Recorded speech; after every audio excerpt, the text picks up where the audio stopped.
Olá pessoal, tudo bem? Sou o professor Marcos Lima e nós vamos tratar em nosso curso sobre a tua formação em analista fiscal.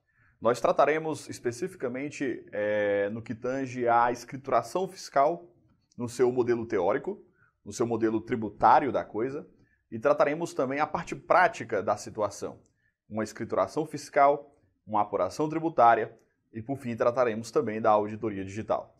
Eu e o professor Felipe Guerra traremos informações pertinentes para a tua formação. Eu sei de uma coisa: a faculdade ensina só teoria. A faculdade é necessária para fins sociais, para fins acadêmicos. Entretanto, para fins profissionais, eu te sugiro o Formação em Analista Fiscal. Queres iniciar na área fiscal? Então vem com a gente, vem trabalhar o seguinte cronograma. Nós vamos trabalhar o ISS, o Imposto sobre Serviço, dentro de uma esfera da Lei Complementar 116. Trataremos os aspectos constitucionais do processo tributário. E assim, tentaremos expor a legislação municipal de alguns municípios. E assim, claro, nós temos aí mais de 5.500 municípios no Brasil, não dá para tratar sobre todos. Mas nós precisamos saber da regra geral. E essa regra geral é o que nós iremos absorver e dissolver. Depois do ISS, nós entraremos no ICMS. E dentro do ICMS, especificamente o Imposto sobre Circulação da Mercadoria e do Serviço. Você vai ter a possibilidade de tratar desses módulos especificamente soltos, caso queira, ou você vai ter a possibilidade de tratar desses módulos seguindo uma linha de raciocínio. Primeiro ISS, depois ICMS com o professor Felipe Guerra, e aí entraremos no que tange a Lei Candir. Claro, nós não conseguiremos tratar da legislação estadual de todos os estados, mas precisaremos ter um norte técnico para seguir a legislação dos estados, que é baseado na Constituição e na Lei Candir. As regras principais, os modelos principais. Depois, trataremos sobre a esfera tributária federal, PIS e COFINS, os grandes tributos mais temidos do ambiente federal. Nós trataremos qual o conceito de crédito tributário, qual o conceito de cumulatividade, de não cumulatividade, e assim com todos os seus aspectos, também com o professor Felipe Guerra. Depois, comigo, nós trataremos imposto de renda e CSLL, tributação sobre o lucro, onde nós veremos lucro presumido, lucro arbitrado, lucro real, e assim entenderemos o movimento do imposto de renda e da CSLL. Passaremos então desses tributos federais a entender o IPI, com o professor Felipe Guerra, e ele vai difundir o esboço do IPI a nível tributário de produtos.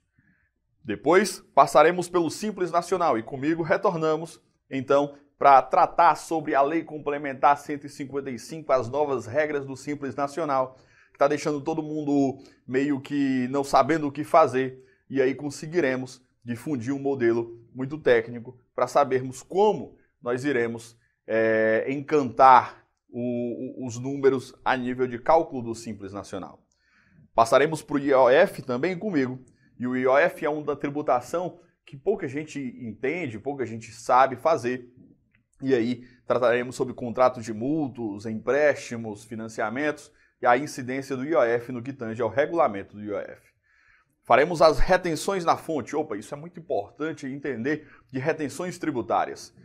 PIS, COFINS, CSLL, a junção da CSRF lá na Lei 10.833 no seu artigo 30, 31 e 32.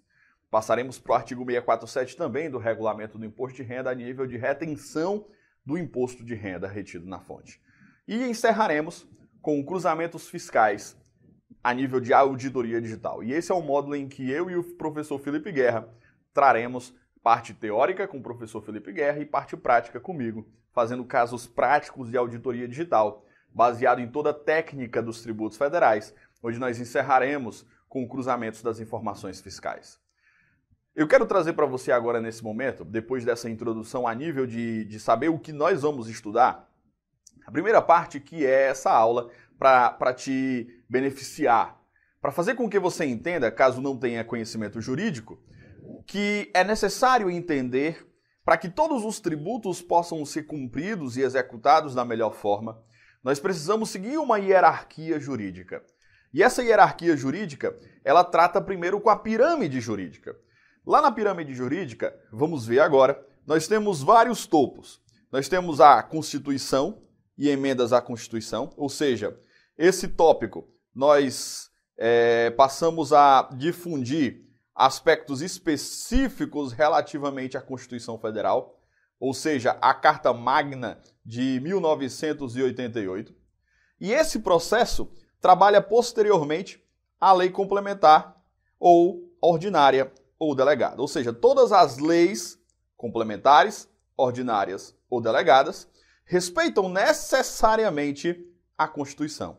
Se há um desrespeito, esse desrespeito vai caracterizar uma coisa chamada inconstitucionalidade. Após uma lei complementar, nós passamos para os decretos. Passamos para uma ordem mais especificamente operacional, que são as instruções normativas. Essas instruções normativas tratam do processo operacional. Vamos tratar de alguns exemplos aqui que nós temos importantíssimo. Constituição, Carta Magna de 88, ou seja, a Constituição Federal. Depois eu tenho leis complementares. Imagina só o imposto de renda, ou especificamente o ICMS. Se a gente pega o ICMS, nós temos diretrizes na Constituição Federal que trata sobre o ICMS. Depois, passamos para a lei complementar. Eu tenho uma lei complementar, por exemplo, a lei complementar que trata da lei Candir. Essa lei Candir, ela direciona especificamente aspectos introdutórios e importantes, mas não ainda operacionais. Depois de tratar sobre a lei Candir, eu tenho os decretos estaduais que aí respeitam necessariamente a lei Candir. Vamos pegar aqui, por exemplo, o regulamento do imposto do ICMS. Desculpa. O regulamento do ICMS, onde nós temos de São Paulo, do Rio de Janeiro, do Ceará e assim vai. E essas regulamentações através de decreto passam também por instruções normativas específicas de cada estado. Ou seja, eu respeito necessariamente uma hierarquia. E essa hierarquia é tratada através da pirâmide tributária. Após entender a hierarquia jurídica, nós precisamos agora difundir cada tópico. Nós vamos abrir, por exemplo, a Constituição Federal. Ao abrir a Constituição Federal, nós temos aqui a Carta Magna de 1988. Vamos entender cada tópico da Constituição Federal. Vamos lá? Carta Magna do país. Só pode ser alterada via emenda constitucional. Isso aqui é extremamente importante. Depois, cláusulas pétreas. O que são essas cláusulas pétreas? São cláusulas inalteráveis. Um exemplo é a divisão federativa do Brasil. Depois, nós temos a definição de competência tributária para cada ente, ou seja, a União trata dos tributos federais, o Estado trata dos tributos estaduais e assim sucessivamente. Depois de entender a Constituição Federal, nós vamos passar para entendimento das emendas constitucionais. A Constituição Federal somente será alterada se for via emenda constitucional. A emenda constitucional é o único instrumento legal permitido para se proceder com modificações na Constituição. Depois, nós temos como principal característica também as 74 emendas até hoje existentes. Algumas outras também, mas eu tenho que 25% dessas emendas ou das emendas constitucionais são alteradas via Sistema Tributário Nacional. A emenda constitucional tem característica específica para alterar a Constituição e, portanto, são necessárias para alterações modulares, alterações que possam trazer benefício ou alguns processos equivocados. Por exemplo, de emenda constitucional, eu tenho a emenda constitucional 87, que trata sobre a alteração do ICMS a nível do DIFAL, do diferencial de alíquota para contribuintes finais, ou para não contribuintes. Depois, nós temos a lei complementar e lei ordinária, que trata sobre especificidades operacionais da legislação. Quando eu vou na lei complementar, nós temos aqui a lei complementar que tem o propósito de complementar, explicar e adicionar algo à Constituição Federal. Onde lei complementar, com necessidade de complementar e explicar, nós temos exemplos da lei complementar 1, 2, 3 do Simples Nacional. Essa lei complementar 1, 2, 3 trata especificamente sobre as operações do Simples e especificamente aquilo que nós traçamos a nível de microempresa e empresa de pequeno porte. Depois nós trabalhamos com a lei complementar a nível de característica de diferenciar das leis ordinárias, ou seja, as leis complementares se diferenciam das leis ordinárias através dos quórums para a sua formação. A lei complementar exige maioria absoluta, já a lei ordinária exige maioria simples. Do que é que trata a maioria absoluta e a maioria simples? A maioria absoluta é sempre 50% mais 1. E a parte da ordinária exige também a maioria simples, que não necessariamente precisa de 50% mais 1. Já a lei ordinária traz definições básicas sobre tributos e, em regra geral, institui os tributos. Lei ordinária, em regra geral, institui os tributos. Ok? Agora, tratando sobre medida provisória, nós temos como características as seguintes situações. A medida provisória surgiu para substituir o decreto-lei. Depois, ela surgiu para representar casos de relevância e urgência, casos emergenciais, que podem ser adotados pela Presidência da República como força de lei, claro, com prazos específicos. E sim, esses prazos tratam hoje de 60 dias, mas prorrogável uma única vez por mais 60 dias. Você tem vários exemplos de medida provisória, sobretudo no ambiente tributário. Você tem, por exemplo, a medida provisória que antecedeu a Lei 12.546. Você tem a medida provisória que tratou sobre a 12.973. A 12.973 trata sobre as regulamentações e alterações do imposto de renda, mas antes dela saiu uma medida provisória para tratar especificidades das alterações tributárias. E sempre com um prazo. Você tem medidas provisórias também agora sobre o PERT, por exemplo, e também com especificidades relevantes a nível emergencial. As medidas provisórias trabalham nesse cunho e temos que tomar bastante cuidado com o que tange a prazos. Depois nós entraremos nos decretos legislativos e regulamentares. Esses decretos, eles têm função de promulgar leis que independem da sanção por parte do Poder Executivo. É interessante também entender que pode ser usado também para promulgar leis vetadas total ou parcialmente pelo Executivo, onde retorna ao Legislativo. Caso o Legislativo derrube o veto presidencial, a forma de promulgar a lei é através de decreto legislativo e regulamentar também, onde eu preciso entender especificamente, ainda mais operacionalmente do que a lei. Entendendo especificamente sobre o que trata, por exemplo, a Lei Candy diz: o ICMS é tratado de maneira não cumulativa, onde se obtém débitos e créditos. Eu tenho especificamente no decreto o que é o crédito. Na lei eu tenho distinção de algumas modalidades, mas a análise operacional é dada no decreto, ou seja, no regulamento do Estado. E assim, nós temos a operacionalidade. E se tiver uma dúvida ainda mais específica, existe algo mais específico do que o decreto, que vai tratar a instrução normativa. Mas ainda no quesito decreto, eu tenho, por exemplo, exemplos de decreto, assim como o regulamento do imposto de renda de 1999, que eu tenho o decreto 3.000 de 1999, que trata sobre o regulamento do imposto de renda. E para encerrar esse processo operacional, nós temos resoluções, olha cá, instruções normativas e atos declaratórios. Nós temos exemplos aqui de atos declaratórios, por exemplo, o manual do SPED. Todos os manuais do SPED, de todos os módulos, nós temos tratativas como atos declaratórios. A pergunta é, então, Marcos, quer dizer que o manual do SPED é uma norma? Sim, é uma norma. As resoluções são instrumentos legais emanadas pelo Senado Federal, com o objetivo de eliminar matérias inconstitucionais, ou seja, tratamento operacional. E esse tratamento operacional difunde questões específicas para resolver questões pontuais, muitas vezes. Essas questões pontuais tratam de transmissão, circulação de mercadorias e serviços, por exemplo.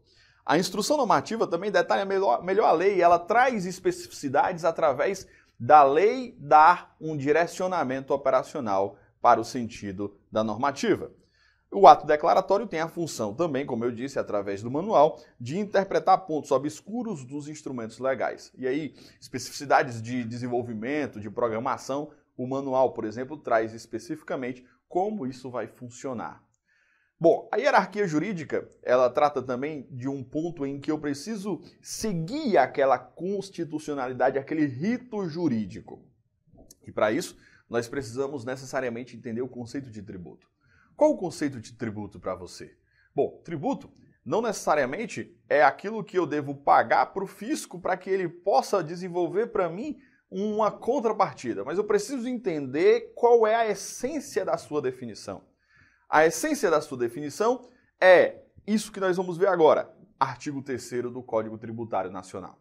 O que diz o artigo 3º do Código Tributário Nacional? Bom, tributo é toda prestação pecuniária compulsória, ou seja, obrigatória, em moeda cujo valor nela se possa exprimir, que não constitua sanção de ato ilícito, instituída em lei e cobrada mediante atividade administrativa plenamente vinculada. E cobrada e instituída em lei mediante atividade administrativa plenamente vinculada. O que é essa atividade administrativa plenamente vinculada? Você pega, por exemplo, contribuições. São receitas para o fisco que direcionam, por exemplo, a saúde. Então, eu estou vinculando uma atividade administrativa a um tributo. Marcos, quer dizer que contribuição é um tributo? Nós vamos ver as espécies de tributos e teremos a seguinte afirmativa: todo imposto é um tributo, mas nem todo tributo é um imposto. Por quê, Marcos? Porque agora nós temos situações em que quais são e quantos são os tributos existentes no Brasil. E aí eu lhe pergunto, quantos tributos nós temos no Brasil? Bom, existem pesquisas no mercado que direcionam que existem aproximadamente 88 tributos no Brasil. Eu não estou falando de carga tributária. Eu estou falando de quantidade de tributos. Preste bastante atenção, 88 tributos. A pergunta é, nós temos contrapartida desses tributos na nossa sociedade? São bastante tributos. E aí é o que nós precisamos deixar como reflexão. Entende agora como espécie de tributos? Eu tenho as várias categorias, mas eu posso reduzir, resumir essas várias categorias dadas na Constituição Federal, lá no seu artigo 145, nos seguintes: todo tributo é composto por grandes categorias distintas, tais como impostos, contribuições, taxas. E eu tenho um empréstimo compulsório, que também é considerado tributo, mas pouco utilizado, na verdade, dificilmente utilizado, e olhe lá. E eu tenho as contribuições sociais e contribuições de custeio de serviço público, como a iluminação pública é um tipo de tributo. Então veja, imposto, taxas e contribuições. Por isso eu posso afirmar que todo imposto é um tributo, mas nem todo tributo é um imposto. Você pega, por exemplo, a CSLL, a Contribuição Social sobre o Lucro Líquido. Não é um imposto, mas é um tributo. E, por sua vez, é uma contribuição. Por isso, nós precisamos entender esse modelo das espécies. Marcos, e ainda nesse quesito de espécie de tributos, nós temos contribuições, impostos e taxas. Exemplos de taxa, por exemplo, você tem lá as taxas que são emolumentos da parte de importação de mercadorias. São tributos, caracterizados dentro de uma categoria chamada taxas. Vamos entender agora a imunidade constitucional. Bom, a imunidade constitucional é vedada à União, onde os estados, o Distrito Federal e os municípios instituem impostos não podem instituir sobre patrimônio, renda ou serviços um dos outros. Ou seja, eu tenho imunidade constitucional de cobrar imposto através do patrimônio, da renda e de um dos outros entre União, Estado e município. Existe lá a imunidade constitucional. Marcos, então quer dizer que a imunidade é sempre vedada, sempre especificada ao ambiente constitucional. Sim, ao ambiente constitucional. Então, imunidade está ligada à Constituição Federal. Ou seja, quem determina o que é imune e quem é imune sempre vai ser a Carta magna. Isso mesmo. Agora perceba o seguinte, templos de qualquer culto são imunes a qualquer tributo, são imunes aos impostos. Podem existir contribuições desde que seja desrespeitada o estatuto, mas a priori são imunes. Patrimônio, renda ou serviço de partidos políticos, obviamente que vão ser imunes partidos políticos, né? Inclusive suas fundações, das entidades sindicais dos trabalhadores e das instituições de educação e de assistência social sem fins lucrativos. Ou seja, aqui eu tenho um tratamento específico de entidades sem fins lucrativos dado pela ITG 2001. Ou seja, aqui trata sobre entidades sem fins lucrativos, ok? Pensando nisso, isso é o que tange imunidade. Agora, nós temos, a nível de produtos, livros e jornais, periódicos de papel destinado à sua impressão. Existem empresas que vendem livros e jornais e papéis destinados à impressão desses fins. Estes casos, através de produtos, eles são tratados como imunes. E nós precisamos respeitar a Constituição a nível da imunidade de tais. Agora, se esses papéis não são utilizados para essa finalidade, não haverá imunidade. Ok? Bom, eu tenho um assunto agora especificamente dentro desse tópico de hierarquia jurídica também, para falar de cumulatividade e não cumulatividade. Eu sei que quando for tratar de ICMS, quando for tratar de PIS e COFINS, você vai especificamente entender o que é cumulatividade e não cumulatividade na prática. Eu preciso que você desenvolva agora o conceito de cumulatividade e não cumulatividade. Vamos tratar de maneira muito simples. O que é cumulatividade? É o envoltório tributário, o processo de apuração tributária em que haverá a apuração somente sobre a incidência de uma parte, existindo apenas o débito tributário. Ou seja, na cumulatividade somente existirá a incidência sobre a receita, ou o faturamento, ou a venda. E disso eu não posso extrair créditos tributários. A cumulatividade somente terá incidência de uma parte, de um braço. Já a não cumulatividade tratará a parte tributária e a apuração tributária em dois sentidos. Eu vou ter, então, débito tributário e terei crédito tributário. Nesse sentido, nós temos que a cumulatividade tem incidência somente sobre a venda e a não cumulatividade terá incidência tanto sobre vendas como sobre compras. Veja só um exemplo. Cumulatividade.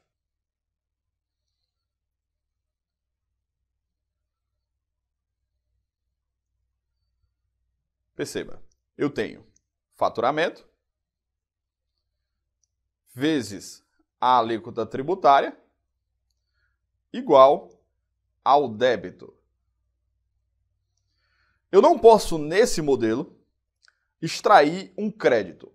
Existiu o faturamento, existiu a alíquota, existe o débito.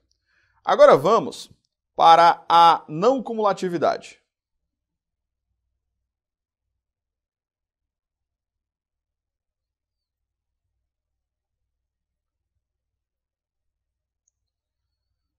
Percebam então que a não cumulatividade terá sobre o faturamento vezes uma alíquota tributária e então eu terei o meu débito tributário. Eu falo faturamento, mas pode ser receita bruta, pode ser receitas, pode ser outros nichos de entrada de recursos.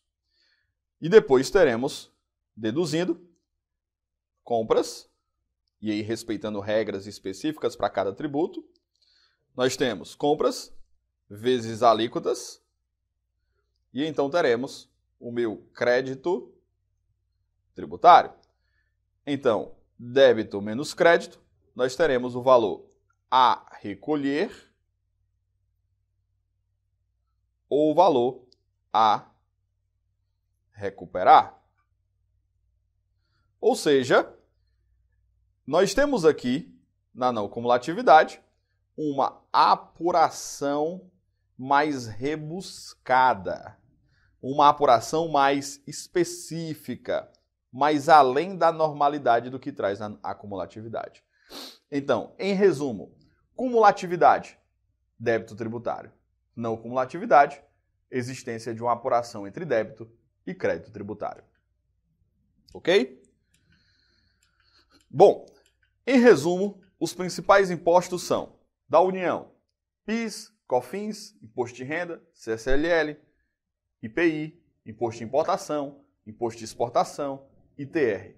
Depois nós temos dos estados: ICMS, IPVA, ITCD, e dos municípios: ISS, IPTU e ITBI. O que nós precisamos entender é que todo esse processo de tributos tem uma administração, seja federal, estadual ou municipal. Pessoal, muito obrigado. Espero que você esteja contente com essa primeira explanação, é muito introdutória ainda, mas se prepara. Nós teremos todos os demais tópicos onde você poderá adquirir isoladamente ou você poderá adquirir em conjunto. Fica ligado e vamos para o Formação em Analista Fiscal.